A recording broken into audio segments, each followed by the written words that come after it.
정부가 올해 말 KF-21 시제기 출고식에 이은 탄도미사일 3종 세트와 관련한 대형 이벤트를 준비 중인 것으로 전해졌습니다.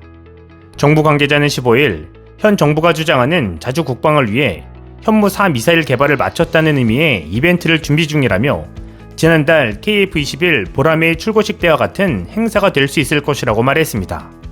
KF-21 출고식에서 문재인 대통령이 자주 국방의 새로운 시대가 열렸다고 축하한 것처럼 문재인 정부 출범 이후 2017년 한미 미사일 지침 개정으로 사거리와 탄두 중량 제한이 없어지면서 더 강력한 탄도미사일 개발에 성공했음을 자축하는 자리를 만들 것으로 보입니다. 14일 국방과학연구소 대전 본사를 방문한 서욱 국방부 장관도 탄도미사일 3종 개발 경과를 보고받은 것으로 알려졌습니다. 이번엔 박종승 신임 소장이 단독으로 보고했고 이전보다 자세한 계획이 담겨졌던 것으로 전해집니다. 자주국방은 미사일 개발과 직결되는 만큼 현재 미사일 생산 기업인 주식회사 하나라인이 ADD를 점령했다는 소리가 나오고 있습니다. 지대지 미사일 전문가들은 모두 기관 수장 자리에 올랐기 때문입니다. 박 신임 소장은 카이스트 석박사 출신으로 ADD에서 대지유도무기 체계실장과 대지유도무기 체계 단장을 거친 베테랑 미사일 전문가입니다. 특히 2017년 현무2 탄도미사일 시험 발사에 성공하던 당시 문재인 대통령을 만난 자리에서 감격의 눈물을 훔치던 박 신임 소장은 그 능력을 현장에서 인정받았습니다. 그도 그럴 것이 사거리 800km의 현무2 미사일이 바다 한가운데 목표 지점에 정확히 떨어지는 장면은 세계 탄도미사일 개발사에서 보기 드문 사례로 꼽히기 때문입니다.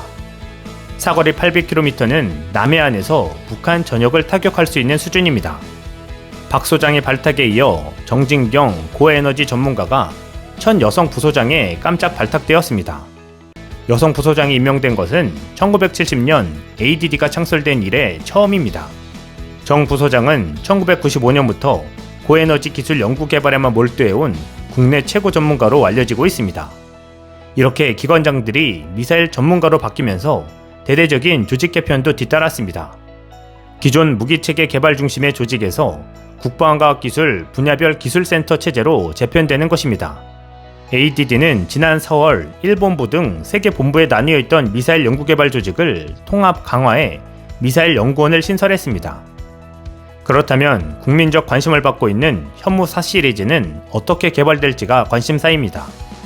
ADD에 따르면 발사 지점에 따라 지상에서 발사하는 지대지 탄도미사일을 현무 4-1, 함정에서 발사하는 함대지 탄도미사일은 현무 4-2, 잠수함에서 발사하는 잠대지 탄도미사일은 현무 4-4로 명명한 것으로 알려졌습니다.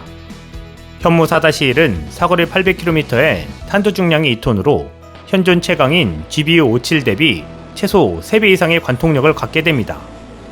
사거리를 300에서 500km로 줄인다면 탄두 중량은 4톤에서 5톤 이상으로 늘어날 수 있게 됩니다.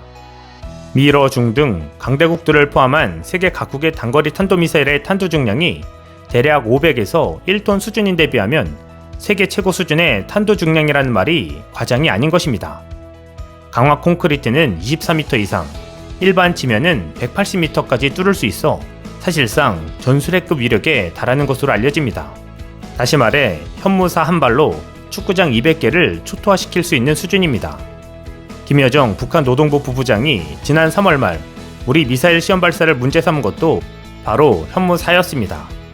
현무4가 개발된 것은 2017년 북한의 화성 14, 15형 ICBM 등의 미사일 발사 및 핵실험으로 위협이 부각되자 우리 군은 대량 응징보복 전략의 핵심 무기로 개발되기 시작했습니다. 북한이 핵 미사일로 도발 시 고강도 위력의 원점 타격으로 사전에 엄두를 낼 수 없도록 한다는 게 주 목적이었습니다. 현재 이스라엘이 팔레스타인의 선제 공격에 공세적인 보복 공격을 하는 것처럼 말입니다. 특히 북한은 아직 요격 미사일이 없어 우리 군의 탄도미사일 공격을 막는 것은 불가능합니다.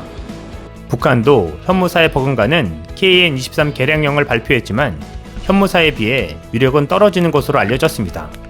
현무 4-2 미사일은 3만 톤급 경항공모함에, 현무 4-4 미사일은 SLBM으로 3,000톤급 잠수함인 도산 안창호함에 장착한다는 계획입니다. 현무 4-2와 4-4 개발이 마무리 단계에 다다르자 해군은 SLBM 장착을 위해 도산 안창호함 발사대를 수평 발사대에서 수직 발사대 6개로 변경했습니다. 차질 없이 잘 마무리되어 연말에 큰 이벤트 선물이 국민들에게 전해지면 좋겠습니다. 한편 아르헨티나는 노후 공격기인 A4AR의 후계자를 놓고 러시아의 미그-35와 중국의 JF-17이 경합할 가능성을 보여왔습니다. 그런데 영국이 JF-17의 아르헨티나 수출을 저지할 수도 있다는 보도가 나오고 있습니다. 어떻게 된 일일까요? 아르헨티나는 노후화된 공격기 A4AR 파이팅 호크를 업데이트하기 위해 한국항공우주산업이 개발한 경전투 공격기 FA-50 파이팅 이글을 8기에서 10기 정도 조달하는 것을 예정했었지만 전투기에 적용된 마틴 베이커제의 사출 자석이 영국의 무기 금수 조치에 저촉해 수출 허가를 받지 못했습니다. 이 문제에 대해 아르헨티나 로시 국방장관은 제국적인 오만함의 표현이라고 영국을 비난했고 한국 측은 앞으로도 수출 허가 문제를 해결하기 위한 노력을 하겠다고 말했습니다. 하지만 아르헨티나는 A4AR의 후계기로서 러시아 미그-35 도입에 대한 견적 요청을 공식적으로 요청한 상태였습니다. 여기에 중국이 끼어들면서 파키스탄과 공동 개발한 전투기 JF-17을 채택한 것으로 알려졌습니다. 중국은 한국과 달리 사출 자석을 국산화하고 있기 때문에 영국의 금수 조치를 회피할 것으로 관계자들은 예상했습니다. 중국은 러시아제 사출 자석에 의존하고 있었지만 국산 사출 자석 HTY 시리즈의 개발에 성공해 Q5나 J7 이후 중국군 전투기는 거의 HTY 시리즈의 사출 자석을 채용하고 있습니다. 따라서 JF-17의 사출 자석을 국산 HTY로 대체한 것으로 보였습니다. 그런데 JF-17에 중국산 HTY 시리즈가 아닌 마틴 베이커제의 사출 자석 PK-16LE가 채용되고 있던 것입니다. 왜 그랬을까요?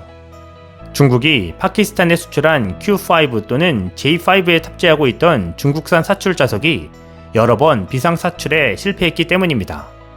파키스탄은 중국과 공동 개발한 JF-17에도 중국산 HTY-7과 마틴 베이커의 MK-16 중 어느 쪽을 채용할 것인가를 고민했지만 결국 전투기를 도입하는 파키스탄 측 의견으로 MK-16이 채용된 것으로 보입니다. 때문에 이를 아르헨티나에 수출한다면 당연히 FA-50의 실패를 중국 측도 알고 있기 때문에 중국산 HTY-7이 장착된 JF-17을 제한하고 있는 것입니다. 영국은 한국의 FA-50 이외에도 F-16과 그리펜에도 아르헨티나 수출에 있어 영국제 구성 요소가 포함되어 있는 것을 이유로 저지해왔기 때문에 JF-17도 사출 자석을 포함한 영국제 구성 요소가 포함된다면 같은 운명을 맞이할 것으로 보입니다. 중국도 중국산 사출 자석은 비상시 사출에 실패할 우려가 있다는 위험이 존재하기에 이러지도 저러지도 못하는 상황입니다. 결국 서방 기업이 생산하는 구성 요소를 사용하지 않는 러시아제가 유일한 선택이 될 것으로 보입니다. 이상 시온TV였습니다.